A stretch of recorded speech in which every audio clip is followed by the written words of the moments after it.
우리 노무현 대통령은 2003년 2월에 취임을 합니다. 그리고 당선은 2012년 12월에 됐지만 예. 임기는 2003년 2월 25일부터. 그리고 이때 초대 민정수석이 누구냐? 바로 문재인 전 대통령입니다. 2003년 2월서부터 시작해서 2004년 2월까지 민정수석 비서관으로 있다가 2004년 5월에 시민사회 수석으로 옮겨가죠. 2005년에 민정수석으로 다시 들어옵니다. 이 1년 동안 무엇을 하느냐? 예. 광주지검에 있으면서 윤석열이 했던 수사입니다. 2003년 대선 자금 사건. 이걸 진행합니다. 이회창을 수술하는 사건이죠. 이제 막 광주지청에 다시 복귀한 이전에는 별 볼 일 없었던 검사가 진짜 못해 먹겠다고 보따리 사고 나갔던 검사를 예. 광주지검에 돌아와서 갑자기 대선 자금 사건에 파견이 됩니다. 대검으로. 예. 근데 대선 자금만 했으면 좋은데 예. 이름은 저기 대선 자금인데 그때 윤석열이가 했던 게 윤대진 등과 했던 게 뭐냐면 노무현의 대통령의 가장 측근인 강금훈 회장 등 죽이기에 나서가지고 측근을 다 털은 겁니다. 강금훈 회장이 뭐가 관련이 있어서 여기에 엮여서 같이 들어갔을까요?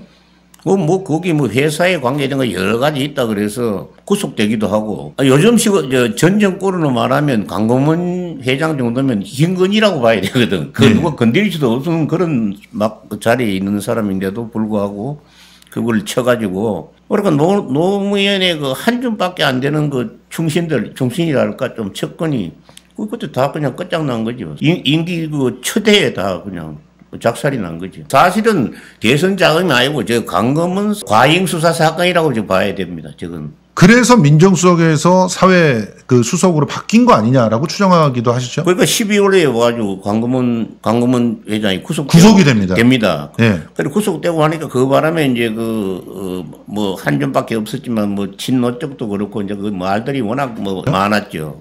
그런데 그 일종의 그 소나기는 피한다는 심정으로. 네. 자리를 옮긴 거 아니냐. 아니면 뒤에 돌아볼 일이 없죠. 또 1년 뒤에 다시 민정수석으로 돌아오잖아요. 민정수석이라면 이런 일들을 해야 되는 건 맞아요. 그러니까 대통령의 측근들에도 광범하게 관리를 해야 되는 게 맞죠. 그건 말이 그렇다는 얘기지. 그렇죠. 어떻게 되면 뭐 정권에 갖다가 안위를 갖다 보장해 줘야 될 말하자면 청와대 수석 비서관인데 수석 비서관이 대통령을 들이치면 그게 뭐 말이 됩니까 그게? 자, 그럼 이 수사를 실질적으로 주도한 사람으로 평가되고 있는 사람이 윤대진입니다. 예. 이 윤대진이 그때 당시에 했던 일이 뭐냐면은 민정수석관 소속에서 사정비서관이 바로 이런 일을 다 한 거예요. 치는. 예. 사정하는 거니 그렇지. 예. 그런데 이 윤대진이 윤석열과 깐부잖아요. 예. 나도 보니까 윤대진도 남아노래 상수 6청 멤버라고 봅니다. 윤대진이 충북 청양인가요? 예, 충청도 임직. 그건 진짜 확실한 충청도 충청도 임직. 또 임직에다가 서울대 법대. 법대. 완전히 예. 그 조남무가 완전히 직계라고 봐야 되지. 윤석열과 달리 어렸을 때부터 엘리트로 예. 소문 나가지고요. 수재로 소문 나가지고 사법고시 패스하고 바로 이제 검사가 되어서 그때부터 뭐 굉장히 주목받는 검사로 추천이 되어서 참여정부의 민정수석 비서관으로 평검사실에 들어갑니다. 그러니까 저게 검사로 임용된 것이 윤대진이 96년. 예. 96년부터 나오잖아요. 벌써 조남욱이 검사들을 본격적으로 관리하기 시작했다고. 맞습니다. 예. 그 관리에 그것도 말하자면 비서실장처럼 서면서 검찰 인맥을 갖다 연결하고 하는 데다가 그게 그대로 노무현 정권의 민정수석실로 옮겨갔다고 봅니다. 윤대진은 무엇으로 이름을 날렸는지 보십시오. 김대중 전 대통령을 수술하고 이름을 날렸습니다. 그리고 얼마 전에 돌아가신 김홍업, 이 김홍업을 가둔 사람이 윤대진이에요. 웃기는 게 문재인 민정수석실의 사정비서관 밑에 있던 검찰 애들이 김대중 정권하고 노무현 정권에 맞들이 친 거예요. 전부. 그렇잖아요. 다 털어가지고 대통령의 아들, 대통령의 형제, 대통령의 가장 튼튼한 후원자 다 죽인 거 아닙니까? 김대중 전 대통령의 아들은 김홍업의 비리를 수사했다면 참여정부가 김대중을 계승한 정부인데 초대 사정비서관으로 이 사람을 쓰면 안 되는 거죠, 최소한. 김대중 대통령을 수술하고 거의 김대중 대통령을 막판까지 몰아넣은 그런 사건이에요. 이 사건 때문에 2001년 이후에 김대중 대통령의 지지율이 폭락을 합니다. 그러니까 그렇게 말하면 시청자 더 알아듣기 힘들고, 지금 이재명 정권에서 예. 윤석열 정권의 특수부 애들을 다 데리다가 지금 청와대에다가 민정수석에 집어넣은 거랑 똑같은 거죠. 그렇게 인사를 한 사람이 문재인 당시 민정수석이에요. 예, 맞습니다. 그러니까 이제 염동연이니 이런 분들, 김대중 정권서부터 인연이 있어서 네. 그 노무현을 대통령 만든 사람들은 이거 뭐냐 도대체 왜 이런 사람을 쓰냐. 근데 인사를 전부 그때 당시에 거의 문재인 대통령이 다 했다라고 얘기가 되기 때문에 그때부터 아주 충격적이게도 이전의 공신들은 밖으로 밀려나기 시작하는 거죠. 그러면 누가 추천을 해서 윤석열이 광주지청으로 복귀했을까? 그럴 때 제일 먼저 떠오르는 사람이 윤대진이죠. 모든 검찰을 갖다 핸들링하고 있는 데가 청와대 민정수석 아닙니까? 네. 민정수석실이니까. 네. 그 민정수석실에 또 윤석열보다도 뭐 2기나 늦은 아주 새파란 또 검사인 그 윤대진이 그때 그 누구의 청건지 몰라도 거기 들어가서 얼마 있지 않아가 청와대 그 감찰반장이라는 벼락 출세를 갖다 하고 밑에 그러니까 뭐 감사원 등등의 뭐 그 경찰 등등 검찰 수사관 12명을 거느리는 그 팀장이 돼가지고 문재인 밑에 사정 비서관 밑에 활동할 때거든요. 예. 그러니까 거기다 같이 미리 이제 연락이 내가 너를 중하게 쓸라 그러니까 말하자면 밀어줄 테니까 다시 돌아오라 이래가서 그 넣었는데 그 뭐 시작이야 조남욱 회장이 했겠지만 네. 그걸 받아들여가지고 공직에 그대로 이제 검사로서 봐서 광주지청에 명령을 내고 한 것은 그 당시로 봐서는 그 문재인 당시 그 민정수석이라고 볼 수밖에 없죠. 앞으로는 이렇게 될 것이다. 네. 그래야 장래가 밝아진다는 걸 했기 때문에 그 다시 검찰로 돌아왔다고 보죠. 윤석열이는 바보거든요. 바보는 바보인데 저게 또 바보 중에도 방골이거든요. 그렇죠. 예, 들이받는 바보죠. 반면 지금 바보 방골은 부려먹는 사람 입장에서는 최고예요. 그렇죠. 예, 자기 의식보다도 이렇게 하라고 물어 이라면 가서 그냥 사정없이 물어 뜯는 거. 예. 윤대진이 핸들링을 하고 예. 위에서 명령을 주는 거는 민정수석이었다. 이렇게 추정을 하고 계신 거죠. 예. 지금 이후에 수사를 갖다 어떤 것을 수사를 하는지 보세요. 고양지청 파주 운정지구 택지 부정부라 사건, 이 사건은 조남욱의 소원수를 받아가지고 마사지를 해서 사건을 없애버려요. 이게 바로 그 사건입니다. 조남욱 세탁 사건. 그리고 그 밑에 보십시오. 부산저축은행 비리 사건 덮어줍니다. 이게 대검 중수 1과장 때 한 거예요. 그러니까 이건 박영수의 부탁을 받고 해주는 거죠. 박영수도 거기 내나 그 조나부 거기 나는 카르텔에 같이 묶여 있는 사람을 알거든요. 그러니까 저 당시에는 뭐냐면 부산지검도 있는데 왜 그 중수 1과장이 가던 윤석열이가 부산 가서 저렇게 난리를 지기고 죽어가지고 수사를 한다고 주인검사로 보냅니까? 그렇습니다. 아까 그 광주지검에 있던 사람 불러가지고 대통령 대선 자금 수사한다면서 광고문 등을 와가지고 치는 거나 뭐 진배 없죠. 그리고 이상한 짓이죠. 조남욱 패밀리의 하청을 받아서 그와 관련돼 있는 사건들을 덮어주는 역할들을 오히려 하고 있었다. 자기 편은 무조건 덮어주고 적이라 하면 무조건 찍어주면 누군가 찍어주면 그거는 주기로 달게 들어가 물어뜯고 하고 그렇게 했죠. 그리고 이때 저 중간에 껴있는 변양균 신정아 사건도 솔직히 말하면 변양균이라고 하는 사람이 넘버 2였잖아요. 거의 또 노무현 대통령의 경제 정책을 완전히 관장하고 있던 넘버 2였죠. 아, 머리가 상당히 뛰어난 사람이. 이 사람을 수술해버린 거예요. 그렇죠. 그러니까 그 변양균도 그런 식으로 수술해버린 거죠. 진짜 그 문재인 노무현의 팔다리가 다 잘려버린 거예요. 저기서는 대통령. 노무현 대통령의 친구 맞습니까? 친구 아니라고 보죠, 나는. 본인이 뭐 친구입니다 이러니까 하는데. 여기 한나라당 대통령 후보 범죄 혐의 진상규명 특검, 요게 이명박을 아주 시원하게 덮어준 그 사건이고, 그 국밥 말아먹고 그다음에 수사 다 했다라고 했던 것이 바로 요거고요. 그다음에 이제 2013년에 국정원 대선 개입 사건, 이걸로 찍혀가지고 좌천이 됐던 게 바로 요 사건입니다. 여주지청장 때.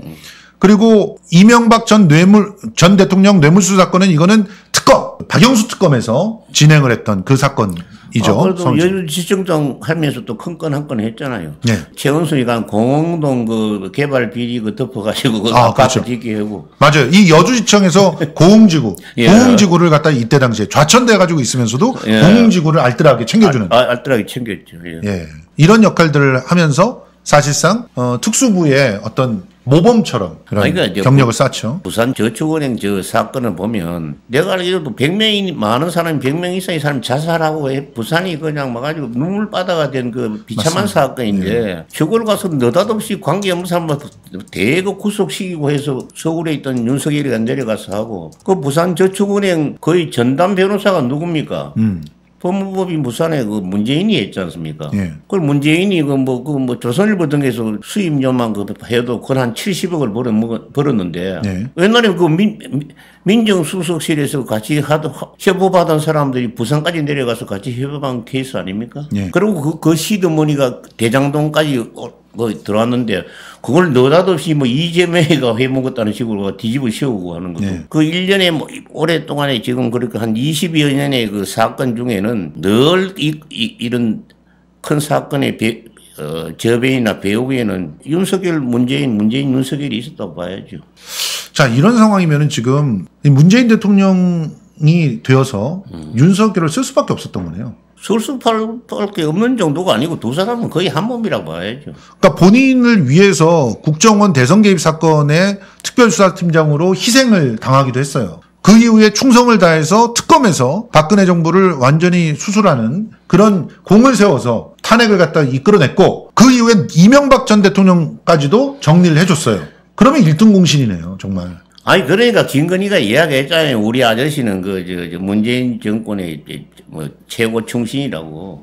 제가 그런 건 거짓말 안 해요. 그래서 이명수하고 그때 전화 통화하면 그랬잖아요. 우리 아저씨는 잘 몰라서 그렇지만 문재인 정권의 최고의 충신이라고. 사실상 윤석열 정권이 문재인 정권 시즌2였던 건가요? 아니, 나는 그러니까 줄리가 정권을 8년 잡았다고 내가 그렇게 늘 이야기해서 왔어요. 그냥 친목질이죠. 그러니까 사교 클럽 안에서 있었던 친목질로 윤대진과 그 윤석열이 친해지고 그리고 서로를 밀고 끌고 하면서 근데 진짜 여기서 더 궁금한 거는 윤대진하고 어떻게 문재인이 친해질 수 있었냐는 거예요. 누가 그렇게 정권이 들어서자마자 처음 불어와가지고 인맥도 아니고 학교도 아니고 경희대 출신도 아니고 네. 그렇다고 해서 부산 출신도 아닌데 네. 누군가가 연기를 시켰을 거 아니겠습니까? 네. 누굴까요? 그게? 내가 누구라고 대충은 한 80, 90% 믿기는 한데 네. 그것도 확실히 이해가다가 또 말하기가 그런데 네. 대한민국 이름만 대면 알만한 사람들이죠. 사람이 했을 겁니다. 대한민국에서 이름만 대면 알만한 사람이 네. 윤대진과 문재인을 엮어줬다. 명확히 드러나는 것 같아요. 그리고 왜 그렇게 문재인 대통령이 윤석열을 감싸고 돌았는지도 예. 이게 그 주변 사람들이 잘못 보고해서가 아니라 예. 본인 스스로가 이미 이 사람을 그 정권을 수술하는 칼로 충분히 검증해 왔기 때문에 결코 나한테는 배신하지 않을 것이다라는 그럼 같은 이익 관계가 같다고 그냥 생각이기 때문에 혈맹과 같은 그런 식으로 이제 커넥션이 이루어졌다고 보죠. 이런 소리 하면 또 보나마나 나도 또 괜히 요거도 묻겠지만 학생 운동하다가 잡혀갔잖아요. 녹화 사업으로 끌려갔잖아요. 문재인이 예. 군대에 갔잖아요. 예. 그 군에 가서 특전사 공수부대 1공수가 근무하면서 폭파병 했어요. 예. 다이애나마이트 들고 다니 폭파병. 예. 그 말도 안 되는 게 내가 군에 있을 때만 해도 도로면 관리병이라 그래가지고 나는 그 관리병들 전속으로 이제 한 사람 있잖아요. 예를 들면 김성수가 이 학생 운동권을 완전히 대장 같은 놈이 들어왔다 그러면 보안대도 그러고 다 교육도 시키지만 또 붙여요. 전속으로. 네. 내가 관리병을 했거든요. 그 사람들한테는 총기도 안 줘요. 네. 수류탄도 금방도 보초도 안 씌워. 보초감 수류탄이 있을까 싶어서. 네. 군에 총이 없으면 총은 이름은 있는데 관물 때다 이 잠옷실에 잠가가지고 중대장이나 이렇게 보관하는 사람들이에요. 네. 저렇게 폭탄을 준다고요? 저기 녹화 사고로 끌려간 사람을 말이 안 되죠. 예를 들면 우원식 같은 사람도 뭐 끌려갔지만 그 대학도 졸업도 못하고 있다가 뭐 20년 가까이 돼가 뭐 명예 졸업을 했는지 뭐니 그렇게. 네, 그렇게 됐죠. 그거 가서 뭐 가서 죽은 사람하고 맞아서 병신된 사람도 있고 무지하게 많잖아요. 저렇게 폭파병 된 사람 총 가지고 끌려가서 녹화 사업해 가지고 화기 다루는 그 부대에 있었던 사람 난 대한민국 건국에 딱 한 명 문재인이라고 봐요. 일단 이런 뭐 추정들이 있다는 사실은 추정 아니고 진짜잖아요. 네. 문재인 대통령이 사법고시를 그때 바가 합격이 될 때는 2차 면접을 누가 봤냐면 보안사가 봤어요. 보안사가 봐서 합격시켜 준 거예요. 사법고시를. 사법고시는 그때 다 보안사가 마지막 보안사가 마지막 면접 봤죠. 그러니까 민간인 신분의 사법고시를 봤는데도 보안사가 면접을 봐요? 아니 그때 구속대 영창에 잠깐 있었고 그때 나가서 보안사가 그때는 보안사가 다 면접을 본 거예요. 사법고시를. 그걸 통과했던 보안사 가서 안 맞아주면 다행인데 운동권이. 알겠습니다. 문재인 대통령이 지금 윤석열을 따로 안 거예요. 그러면 2003년도에 김명신과 상관없이. 그런데 김명신은 그럼 어떻게 안 겁니까? 윤석열과 다르게 안혜욱 회장님께서 김명신을 알았을 가능성이 높다 이런 얘기를 방송에서 여러 차례 얘기하셨잖아요. 알았을 가능성이 있다는 자체는 전에는 이제 뭐냐면 뒤에 당 대표인가 뭐 하고 할 때도 그때인가 모르죠. 점핑 위드 점핑인가 해가지고 그거 2013년입니다. 그리고 김건희 거기 모델로 나오고 했잖아요. 예.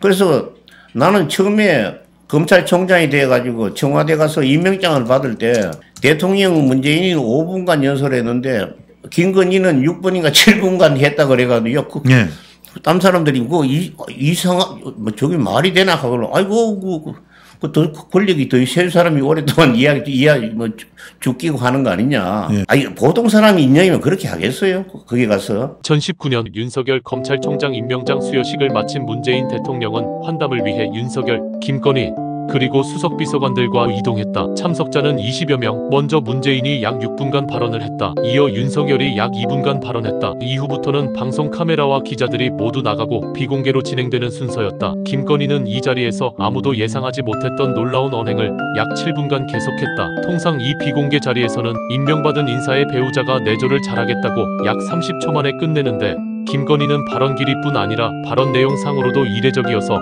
참석자들에게 섬뜩함을 안겼다. 마치 김건희 본인이 그 자리의 메인인 것처럼 MC인 것처럼 행동해서 참석자들이 다 의아해하며 저 사람 왜 이러지? 하는 눈치였다. 한 참석자는 환담장을 나오면서 다른 수석들에게 저 사람 사고 칠 것 같다 라고 얘기까지 했다. 당시 환담장에서 마이크를 잡은 김건희는 대통령님 뒤를 돌아보십시오 라고 뜻밖의 요청을 했다. 대통령이 뒤를 돌아보자 그곳엔 김건희가 준비해온 커다란 액자가 놓여 있었다. 그 액자에는 자신이 운영하던 코바나 콘텐츠가 지난 2013년에 주관했던 한 행사에서 점핑한 당시의 문재인 의원의 사진이 들어있었다. 그러면서 김건희는 보통 사람들은 점프할 때 앞을 보며 제자리 뛰기를 하는데 문재인은 하늘을 보고 뛰더라. 그렇게 뛰는 사람은 오바마와 문재인밖에 없었다. 그걸 보고 문재인 대통령 당선을 예견했다 라고 말했다. 한 참석자는 김건희가 그렇게 마치 자기 행사인 양 진행을 자처하고 심지어 대통령에 대한 품평까지 하는 것이 무례하게 보였다. 당시에 문재인은 이런 이례적 상황에 그냥 빙그레 웃고 있었던 것 같다. 김건희는 문 대통령 품평 이후에도 본인의 사업 이야기 등을 소재로 말을 계속 이어갔다 라고 전했다. 자, 지금 그러니까 따로 어떤 관계를 갖고 있었다. 그럴 가능성들에 대해서는 그런 가능성들이 있다. 그건 지금 위험해서 이야기 못 하겠어요. 네. 여기까지 저희가 살펴봤고요. 이 내용들은 마지막에 이제 추정한 문재인 대통령의 대학 이후의 시절에 대한 어떤 추정 이외에는 MBC, 오마이뉴스, 시사인 등에서 연속으로 기획 보도한 조남욱 다이어리 보도들에 의해서 다 크로스 체크가 된 내용들입니다. 다 실제로 기사에 이런 내용들이 나옵니다.